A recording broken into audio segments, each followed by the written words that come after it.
Omelette বেরোচ্ছে, omelette. রক্তদান শিবিরের আয়োজন করা হয়েছে। রক্তদান শিবিরের আয়োজন করা হয়েছে। প্রত্যেক রক্তদান শিবিরে সকল শুভাকাঙ্ক্ষী মানুষের উপস্থিতি একান্ত হয়ে থাকবো। প্রত্যেক রক্তদান শিবিরে সকল শুভাকাঙ্ক্ষী মানুষের উপস্থিতি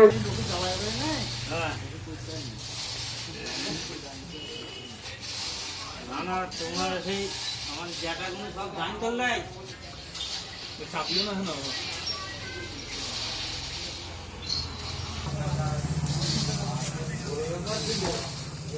কাটাই জানাই মেরিয়ে মরে গেল।